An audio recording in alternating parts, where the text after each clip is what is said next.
बात सबसे पहले मौसम की करेंगे। नए साल पर उत्तराखंड का रुख करने वाले लोगों को बर्फबारी का मजा मिल सकता है।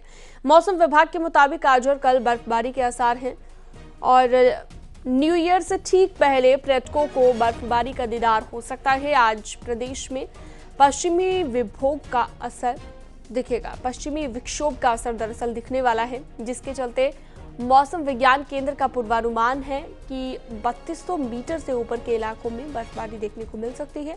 इसके अलावा हरिद्वार, उधम सिंह नगर में जहां कोहरा परेशानी का सबब बनेगा, वहीं उत्तरकाशी, चमोली, रुद्रप्रयाग के कई इलाकों में हल्की बारिश की संभावना बनी हुई है। इसके अलावा 31 दिसंबर को भी ऐसा ही मौसम रह सकता है।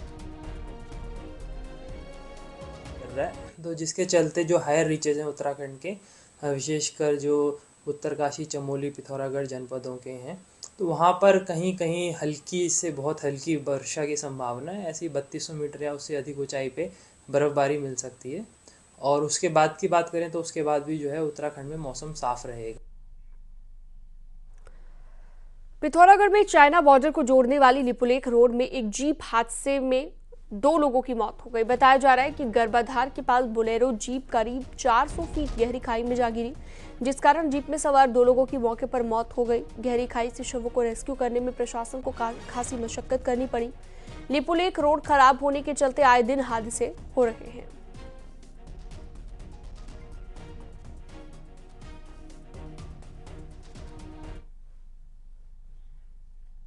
नैनीताल से एक हैरान कर देने वाली और झकझोर देने वाली खबर है। यहाँ पर 10 साल की बच्ची ने आत्महत्या कर ली है। ये आत्महत्या किन कारणों से की गई, इसका पता नहीं चल सका है। बताया जा रहा है कि बच्ची की मां बाजार गई थी और इसी दौरान वो भी बाजार जाने की जिद करने लगी, जिसके बाद वो घर पर अकेली ही थी और उसने आत्महत्या कर ली। सूचना के बाद घर के लोग इस बच्ची को आनंद फानन में अस्पताल लेकर गए, जिसके बाद डॉक्टरों ने इसे मृत घोषित कर दिया। पुलिस मौत के कारणों को तलाशने में जुटी हुई है।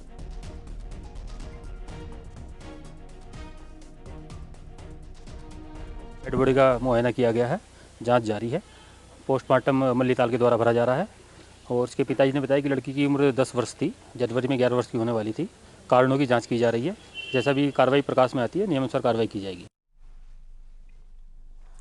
विकासनगर से अगली खबर। यहां पर बीते 40 सालों से शक्तिनगर के किनारे जल विद्युत निगम की जमीन पर कब्जा कर बैठे लोगों के घरों पर बुलडोजर की कार्रवाई की गई। अवैध रूप से कब्जा कर बैठे लोगों को कई बार जगह को खाली करने के लिए नोटिस दिया जा चुका था, लेकिन कोई जवाब नहीं दिया गया, जिसके बाद जल विद्युत निगम ने हाईकोर्ट का सहारा लेते हुए आदेश के बाद कुल्हाड़ से लेकर डाक पत्थर तक जितने भी अवैध कब्जे थे उन सभी पर बुलडोजर चलाया, जिसकी जद में कई घर और धार्मिक स्थल आए हैं। वहीं विकासनगर के एसडीएम ने कहा कि जल विद्युत निगम की जमीनों को खाली कराने के लिए भारी मात्रा में पुलिस बल का सहारा लिया गया, ताकि कोई अप्रिय घटना न हो।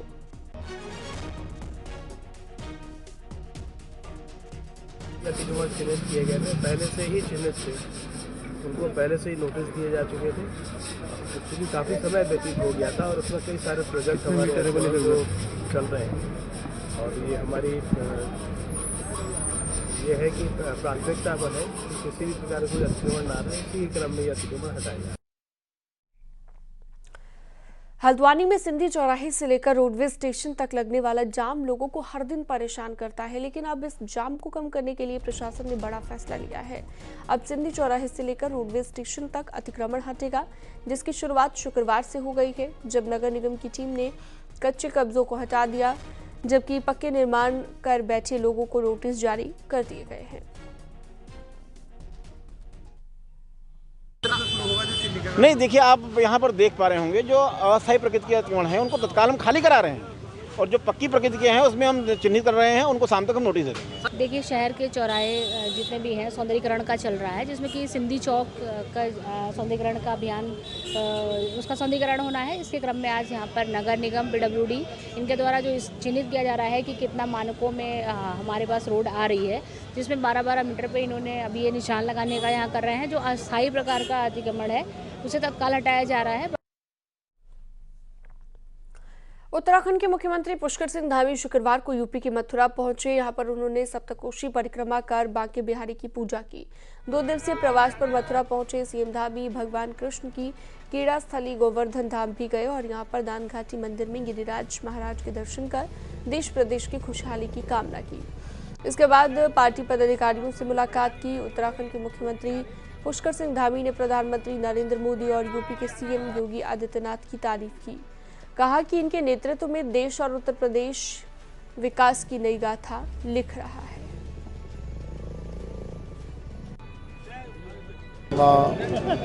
अपने आप में बहुत सौभाग्य की बात है। मैं सौभाग्यशाली मानता हूँ। मैंने भगवान से प्रार्थना की है, भगवान योगेश्वर से प्रार्थना की है, गिरिराज बाबा से प्रार्थना की है कि सबकी सुख समृद्धि हो, सुख शांति हो, हमारा राज्य और देश आगे बढ़े। माननीय प्रधानमंत्री मोदी जी के नेतृत्व में हम जिस तेज़ी से आगे बढ़ रहे हैं, विश्वगुरु के पद पर हम आरूढ़ हों। आज हमारे सभी देव स्थानों का पुनर्निर्माण हो रहा है, नवनिर्माण हो रहा है। आध्यात्मिक चेतना जो भारत के अंदर जागृत हुई है, वो पूरे विश्व के अंदर हमारे प्रधानमंत्री जी के नेतृत्व में जा रही है। बीजेपी ने काशीपुर में प्रदेश पदाधिकारियों और जिलाध्यक्षों की बैठक कर लोकसभा चुनाव 2024 के लिए शंखनाद कर दिया है। इन चुनावों के लिए बीजेपी ने अपना लक्ष्य भी साफ कर दिया है।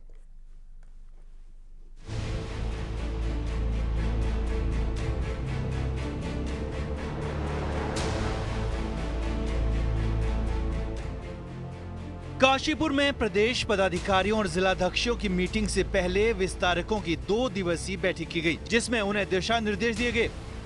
अब ये विस्तारक 70 विधानसभा सीटों पर भेजे गए हैं। लोकसभा चुनाव तक ये विस्तारक वहीं डटकर बीजेपी के वोट परसेंटेज में इजाफा करने का काम करेंगे। बीजेपी ने इन चुनावों के लिए अपना लक्ष्य 10% वोट बढ़ाने का रखा है। इसके लिए राम मंदिर समेत अन्य किए गए कामों को कार्यकर्ता जनता के बीच लेकर जाएंगे। और लक्ष्य वही है, बूथ जीतना, बूथ प्रबंधन, इसकी रचना को हम तैयार कर रहे हैं और आगामी कार्यक्रम रचना इस बैठक में पूरा करने वाले हैं। बीजेपी प्रदेश प्रभारी ने कहा कि जिलाध्यक्षों की जिम्मेदारियों को तय किया गया है। लोकसभा चुनाव में चेहरे बदलने की बात उन्होंने पार्लियामेंट्री कमेटी पर छोड़ दी। भारतीय जनता पार्टी, संपूर्ण भारतीय जनता पार्टी पूरे देश के अंदर चुनाव के अंदर जा चुकी है। आज सभी जिला अध्यक्षों को बुलाकर उनको कार्य क्या करना है, कैसे कार्य को गति देनी है, अनेकों ने कमेटियों को अनेकों ने काम देने का काम किया गया है। आज के बाद में हमारा कोई भी कार्यकर्ता ऐसा नहीं होगा जिसको काम ना मिला हो। सभी अपने अपने काम को लेकर जमीन पर जाएंगे। लोकसभा चुनाव भले ही अप्रैल में होने वाले हैं, लेकिन बीजेपी इन चुनावों के लिए अभी से तैयार हो गई है। उन्हें टारगेट साफ है कि तीसरी बार फिर नरेंद्र मोदी के नेतृत्व में सरकार बनाने की राह पर चल रही है। काशीपुर से न्यूज़ 18 के लिए गोविंद पाटनी की रिपोर्ट।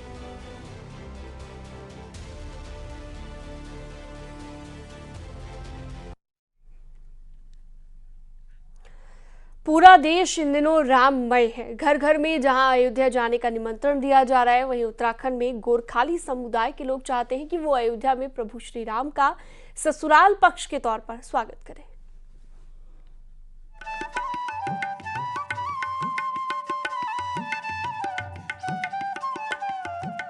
पुराणों के मुताबिक पड़ोसी देश नेपाल के जनकपुरी में भगवान श्री राम का ससुराल है।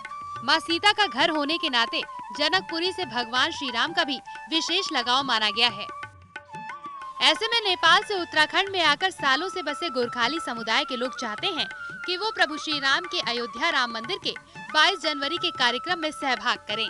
मगर ससुराल पक्ष के नाते राम मंदिर निर्माण के लिए गोरखाली सभा के लोगों ने 13 लाख रुपए चंदे के तौर पर दिए थे और अब वो अयोध्या में पूजित अक्षत को भी घर घर जाकर दे रहे हैं। लेकिन पौराणिक मान्यताओं के तौर पर वो आज भी कहते हैं कि उनकी बेटी अपने ससुराल अयोध्या जा रही है, तो स्वागत गोरखाली समुदाय की तरफ से भी होना चाहिए। हम लोग तो बहुत उत्सुक हैं।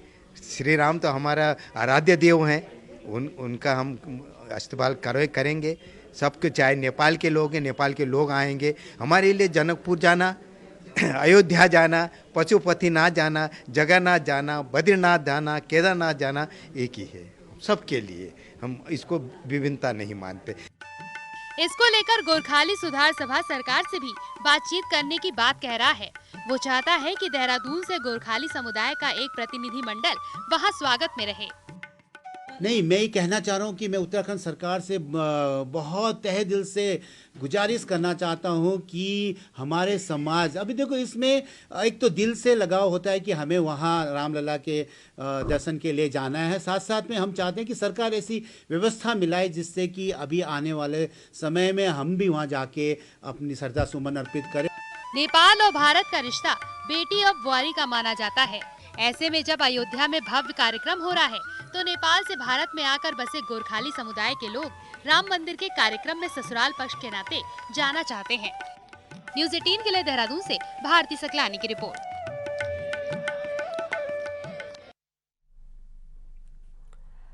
पर्यटक नगरी रानीखेत के विश्व प्रसिद्ध गोल्फ ग्राउंड पर्यटकों के लिए अब खुल गया है और लंबे वक्त से गोल्फ ग्राउंड को खोलने की यहां पर मांग चल रही थी, लेकिन ये नहीं खुल पाया था। पर्यटक गोल्फ ग्राउंड को बंद देखकर बेहद निराश होकर लौट रहे थे। वहीं टूरिस्ट सीजन को देखते हुए प्रशासन ने सभी विभागों के साथ बैठक कर गोल्फ ग्राउंड को खोल दिया है। हफ्ते के 6 दिन 11 से 2 बजे तक खुला रहेगा गोल्फ ग्राउंड और मंगलवार के दिन 11 बजे से लेकर 4 बजे तक खुलेगा। संयुक्त मजिस्ट्रेट ने गोल्फ ग्राउंड में आम जनता और पर्यटकों से स्वच्छता बनाए रखने की अपील की है।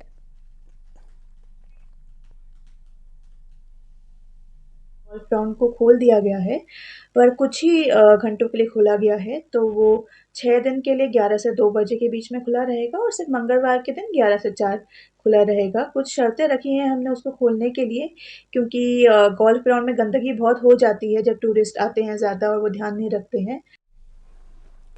सोशल मीडिया पर मारपीट का एक वीडियो वायरल हो रहा है जिसमें कुछ महिलाएं 2 लड़कियों से मारपीट करती दिखाई दी। बताया जा रहा है कि दोनों युवतियां अनैतिक काम करती हैं, जिसकी सूचना पर कुछ एनजीओ और स्थानीय महिलाओं ने इनको पकड़ा और जमकर धो दिया।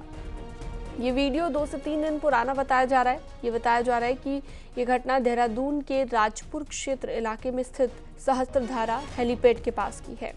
उधर पुलिस का कहना है कि उनके पास किसी भी प्रकार की मारपीट की कोई सूचना नहीं है।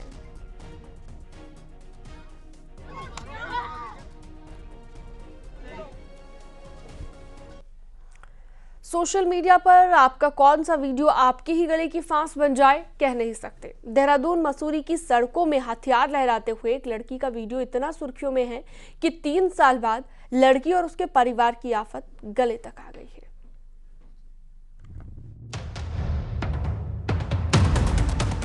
हथियार लहराते मसूरी की सड़कों पर ये है मेरठ की रहने वाली निक्की। निक्की को खुद नहीं पता था कि उसका ये वीडियो 3 साल बाद उसके और उसके परिवार के गले की फांस बन जाएगा। निक्की के मुताबिक वो साल 2020 में देहरादून अपने रिश्तेदार के घर गई थी, जहां अपने भाई की लाइसेंसी राइफल से उसने वीडियो बनाया और सोशल मीडिया पर पोस्ट किया। अब 3 साल बाद वीडियो सोशल मीडिया में वायरल हुआ, तो सुनिए निक्की की जुबानी। देहरादून भाई साहब रहते थे तो वो हमें वहीं मिले थे ड्यूटी पे ही, तो हम उनके साथ घूमने गए तो उनके जो राइफल और पिस्टल वगैरह थी वो गाड़ी में रखी थी, हमें पता नहीं था।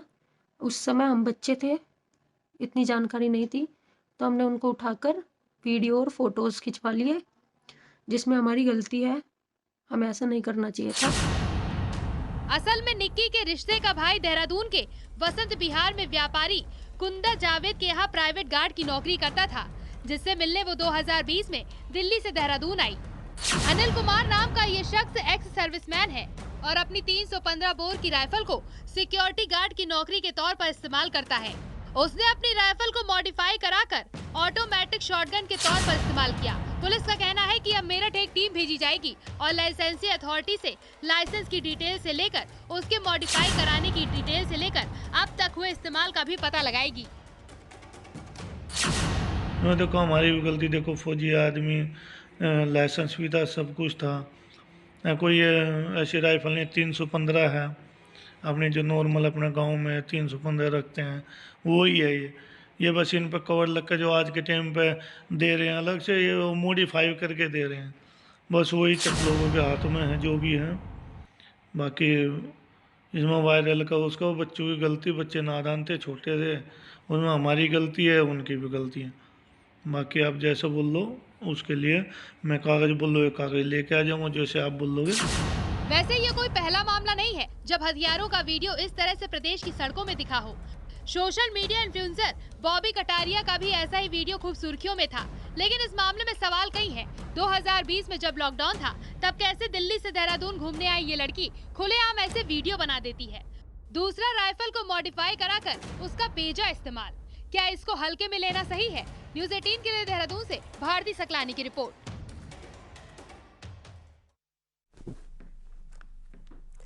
टनकपुर में सड़कों पर घूम रहे आवारा गोवंश के हमले बढ़ते जा रहे हैं और यहां पर वार्ड नंबर 2 में एक आवारा सांड ने 76 साल की बुजुर्ग महिला को सींग मारकर बुरी तरह से घायल कर दिया।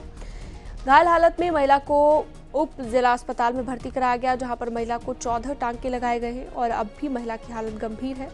परिजनों ने आवारा गोवंश से निजात दिलाने की मांग नगर पालिका से की है। टनकपुर में लगातार आवारा गोवंश की संख्या बढ़ती जा रही है, जो लोगों के लिए मुसीबत का सबब बनी हुई है। ये चोट तो इन्हें माता जी को बहुत आई हुई है। इनके पैर में भी चोट है। टाँके लगभग 15-16 टाँके तो इनके लगभग पूरे आए हुए हैं और ब्लीडिंग भी रात भर बहुत थी। 2-2:30 बजे तक बहुत ब्लीडिंग हो रही थी इनकी। तो टाँके जब दोबारा लगाए तो उसमें थोड़ी सी अब थोड़ा सही है, लेकिन दर्द इनको बहुत है।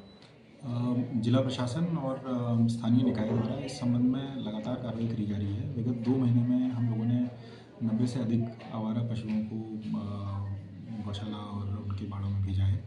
ऐसे पशु जिनसे उनको लाभ नहीं हो रहा है उनको आवारा भटकने के लिए छोड़ दे रहे हैं। तो आप लोग जो है ऐसे ना छोड़ के हम लोग से संपर्क करें तो हम लोग जो सुविधा दे सकते हैं वो करवाएंगे। इससे किसी आदमी को जो है चोटिल होने की संभावनाएं खत्म हो जाएंगी। बात करते हैं सरोवर नगरी की। पर्यटन के लिए जितना जरूरी नैनीताल है, उससे कहीं ज्यादा जरूरी ये है कि नैनीताल के अस्तित्व को बचाया जाए। यहाँ के लिए नासूर बना बनिया नाले का ट्रीटमेंट अब तक शुरू नहीं हो पाया है।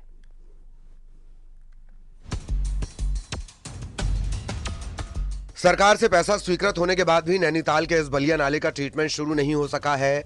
शहर के अस्तित्व के लिए जरूरी इसके ट्रीटमेंट के लिए ठेकेदार ही नहीं मिल रहे। 2 बार तो टेंडर ही रद्द करना पड़ा है। हाईकोर्ट के निर्देश के बाद भी काम में लेट लतीफी से शहर खतरे की जद में है। लगातार हो रहे भूकटाव से 100 से ज्यादा घरों पर खतरा मंडरा रहा है। दरअसल नैनीताल के बलिया नाले पर शहर का भारी दबाव है और कैरिंग कैपेसिटी से ज्यादा लोग जब नैनीताल पहुंचे हैं तो खतरा और बढ़ गया है। वो नैनीताल के लिए 100% जरूरी है। जब बलिया नाला है तभी नैनीताल है। बलिया नाला की वजह से ही नैनीताल है और बलिया नाला नैनीताल के पैर हैं। अगर हमारे पैर मजबूत होंगे तभी हम खड़े हो पाएंगे और नैनीताल के स्थायित्व के लिए नैनीताल के उसका सबसे बड़ा समाधान होना बहुत जरूरी है। 10 सालों में यहाँ तेजी से भूकटाव हुआ तो सरकार ने 178 करोड़ ट्रीटमेंट के लिए जारी कर दिए। इस पैसे से ट्रीटमेंट के साथ साथ सौंदर्यीकरण और विस्थापन होना है। अब अधिकारी जल्द काम करने का दावा कर रहे हैं। अभी बलिया नाला के संबंध में सिंचाई विभाग के अधिशासी अभियंता के साथ मैंने एक मीटिंग करी थी, जिसमें उनको इस कार्रवाई को शीघ्र संपादित करने के दिशा निर्देश दिए हैं। ये टेंडर प्रक्रिया क्योंकि शासन स्तर से एक समिति के माध्यम से की जा रही है, तो इसका निर्णय वहाँ से होगा और मोस्ट प्रोबेबली इसका शीघ्र समाधान भी निकल जाएगा। शीघ्र इसकी जो प्रक्रिया है वो पूर्ण हो जाएगी। बहरहाल बलिया नाले के निर्माण से ठेकेदारों ने दूरी बना ली है, तो वहीं नैनीताल का अस्तित्व ही इसी पहाड़ी पर बना है। ऐसे में जल्द काम शुरू नहीं हुआ तो आने वाले दौर में खतरा ऊपरी इलाके के लिए बढ़ जाएगा। न्यूज़ 18 के लिए नैनीताल से वीरेंद्र बिष्ट की रिपोर्ट।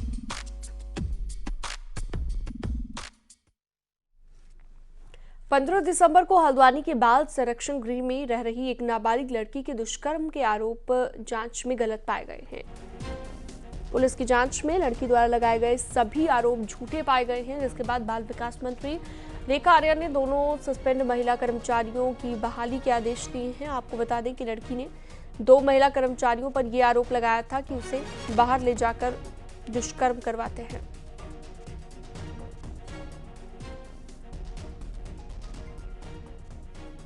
जांच में किसी प्रकार के विभागीय कर्मचारियों का कोई दोष नहीं है और किसी प्रकार से उन्होंने वो भूमिका अदा नहीं करी जो भूमिका लड़की आरोप लगा रही थी। तो आज पुनः उन अधिकारियों को बहाल भी किया जाएगा और निश्चित रूप से अब यह जांच जो है ये पटाक्षेप होता है। और चलिए अब एक नजर डालते हैं पहाड़ की 10 बड़ी खबरों पर फटाफट अंदाज में। हरिद्वार के लक्सर में विकसित भारत संकल्प यात्रा का स्वागत किया गया, जिसमें सांसद रमेश पोखरियाल निशंक भी शामिल हुए।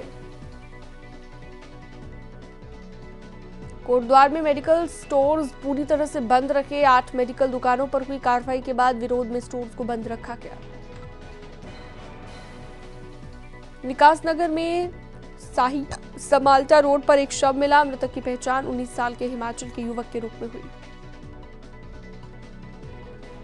बागेश्वर में कल देर शाम अचानक मौसम बदला। मौसम विभाग ने बारिश और बर्फबारी की संभावना जताई है।